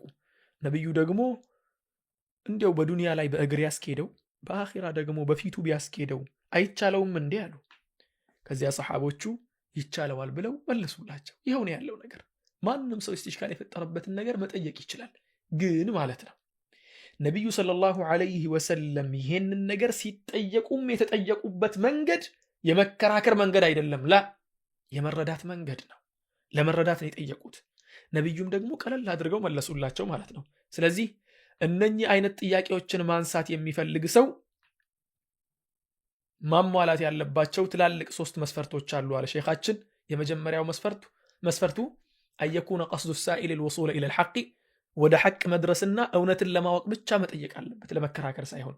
ሁለተኛው ነጥብ አዩወጅህ السؤال لأهل العلم እውቀት ያላቸውና ያንን ነጥብ በደንብ አድርገው የሚያውቁ ሰዎችን ነው መጠየቅ ያለበት ማለት ነው እንጂ ዝም ብሎ በየመንገዱ እየዞረ فلا يوجه السؤال لزملائه في مجموعة واتساب مثلا ዋትስአፕ ላይ ያሉ ጓደኞቹን ሰብስቦ እስቲ ልጠይቃችሁ ብሎ አይጠየቅም። አንዳንድ ሰዎች አሁን ፌስቡክ ላይ ፖስት እያደረጉ እስቲ ይሄ ነገር ሁክሙ ምን ይመስላችኋል እያሉ ፖስት ያደርጋሉ። ላ ያ አኺ መጠየቅ የምትፈልግ ከሆነ እንዲህ አይጠየቅም። ላ ሰዎችን እንትን ለማለት አይደለም ለማስተማር አይደለም እኔ እያልኩ ያለሁት። አንዳንድ ሰዎች ሐላልና ሐራም የሆነ ነገር ነው ፌስቡክ ላይ የሚጠይቁት። ይሄ ትልቅ ስህተት ነው። ፈትዋ ከፌስቡክ አይወሰድም። ፈትዋ ትክክለኛ ዑለሞች ዘንድ ተኪዶ ነው የሚወሰደው ማለት ነው። ስለዚህ ይሄ ትልቅ ስህተት ነው። ሶስተኛው መስፈርት ደግሞ አየልተዚመ السائل في سؤاله جانب الادب مع الله عز وجل ጥያቄህን ስትጠይቅ ከአላህ ጋር ማድረግ ያለብህን አደብና ስርዓት መጠበቅ አለብህ። ስለ አላህ የሆነ ነገር ስትጠይቅ የሆነ እንትን አያስፈልግም። አምላክህ ነው፣ ጎንበስ ብለህ ነው ነገሮችን የምታስበው የምታስተነትነው ማለት ነው። እንዲሁም ደግሞ مع رسوله صلى الله عليه وسلم ስለ ነብዩም صلى الله عليه وسلم ጉዳይ አንስተህ ስትናገር እሳቸውን እያከበርክ ክብራቸውን ሳትነካ መጠየቅ አለብህ። ለምሳሌ ያክል በዚህ ጉዳይ ላይ አንድ ሰዎችን አስተውላችሁ ከሆነ የሆነ ሐዲስን አልቀበልም ማለት ሲፈልግ አስቡት እስቲ ነብዩን ተንሲሉ እያለ ነብዩን ሰለላሁ ዐለይሂ ወሰለም ሲያወርዳቸው ታያላችሁ። የነብዩን ሰለላሁ ዐለይሂ ወሰለም መቃምን ዝቅ ሲያደርግ ታያላችሁ። እንዲህ ያሉ ሰዎች ከካህዲያን የከፉ መጥፎ ነገርን ማህበረሰብ ውስጥ ማስራጨት የሚፈልጉ የነብዩን ሰለላሁ ዐለይሂ ወሰለም ሐዲስን ለማስካድ የሚፈልጉ የአላህን ቁርአንን እየበጣጠሱ የተመቻቸውን ነገር ማህበረሰቡን እያስተማሩ ያልተመቻቸውን ነገር ለመጣል የሚፈልጉ ተንኮለኞች ስለሆኑ ማህበረሰባችንም መጠንቀቅ አለበት እንዲህ ካሉ ነገሮች። ሸይኻችንም አሁን ይሄን ነገር ለመጥቀስ ነው ይሄን ሁሉ ነገር የተናገረው። እንዲህ ያሉ ሰዎች ተስፋፍተዋልና ተጠንቀቋቸው። እንዲህ ካሉ ሰዎች ራቁ። እንዲህ ያሉ ሰዎችን አታዳምጡ። ፌስቡክ ላይ ፎሎ አታድርጓቸው። ቲክቶክ ላይ ፎሎ አታድርጓቸው። የትኛውም ቦታ ላይ እነሱን ካገኛችሁ ቁርአንና ሐዲስን መለያየት የሚፈልጉትን የነብዩን ሰለላሁ ዐለይሂ ወሰለም ንግግር ሲያነሱ የሚገባውን ክብር ሳይሰጡት ማንቋሸሽ የሚፈልጉትን የሚናገሩትን ሰዎችን ራቁ፣ እነሱን አትቅረቡ ለማለት ያክል ነው። ከፊልተሮች መካከል ዛሬ የሰጠናችሁ ሁለተኛው ፊልተር ነው። የመጀመሪያው ስለ አቅል ጉዳይ ተረዳን፣ አቅላችን በጣም ትንሽ መሆኗል። ሁለተኛው ፊልተር ወይ ደግሞ ሶስተኛው ትምህርት ብለን የተማርነው ደግሞ አቅልና ነቅል 100% የሚግባባ እንጂ የሚጋጭ አይደለም። ስለዚህ ጉዳይ በደንብ አድርጎ መረዳት የሚፈልግ ሰው ካለ ደግሞ ለዚያደት الفائدة ብለው ሼኻችን ያስቀመጡት الصواعق المرسلة የሚለውን ኢብኑ አልቀይም አልጀውዚያ የጻፉትን ኪታብ ሶስተኛው ሙጀለድ ላይ ከ829ኛው ገጽ ጀምሮ እስከ 853ኛው እንዲሁም ደግሞ ከዚያ ኋላ ያሉትንም ገጾችን ቢያነብ በሰፊው በዚህ ነጥብ ላይ የተነገረን ነገር ሊያገኝ ይችላል ነው የሚሉት። እንዲሁም ደግሞ አንድ ኪታብም ልጠቁማችሁ። የአላህ Subhanahu Wa Ta'ala ወህይ ምን ያክል ሰፊ እንደሆነና ምን ያክል ኢስላማችን ደስ የሚል እንደሆነ ለመረዳት የምትፈልጉ ሰዎች ብዙ ኪታቦችን ቀርታችሁ ከሆነ ኢብኑ ተይሚያ ረህመቱላሂ ዐለይሂ የጻፉት ኪታብ አለ። درء تعارض العقل والنقل ብለው የጻፉት መጽሐፍ አለ። ያንን መጽሐፍ ብታነቡ አንድ ሙጀለድ እንኳን ካነበባችሁ በጣም የምትገረሙበትና የምትደመሙበት። ይሄ እዚህ ጋር የሚናገረው ሰው ነብይ አይደለም፣ አንድ ሙስሊም ነው፣ አንድ የሙስሊሞች ዓሊም ነው። ነብዩ ሰለላሁ ዐለይሂ ወሰለም ደግሞ ምን ያህል ያስተምሩ ነበር፣ ኢስላማችን ምን ያክል በእውቀትና በማስረጃ የበለጸገ እንደሆነ ከአቅል ጋር እንዴት አድርጎ እንደሚገጣጠምና እንደሚጣጣም እንደሚደጋገፍ ትረዳላችሁ ብዬ አስባለሁ። ባረከላሁ ፊኩም ወአሕሰነ አላሁ ኢለይኩም። إن أصبت فمن الله وإن أخطأت فمن نفسي ومن الشيطان وآخر دعوانا الحمد لله رب العالمين. بقطعي كجس سنتنا من جمره مسلاتشو كجس 45 من جمره بإذن الله تعالى. إزاريون تمهرت ጨርሰናል። بقطعي تمهرتاችን እስከምንገናኝ ድረስ ሰላም ሁኑልኝ። ሰላሙ አለይኩም ወራህመቱላሂ ወበረካቱሁ።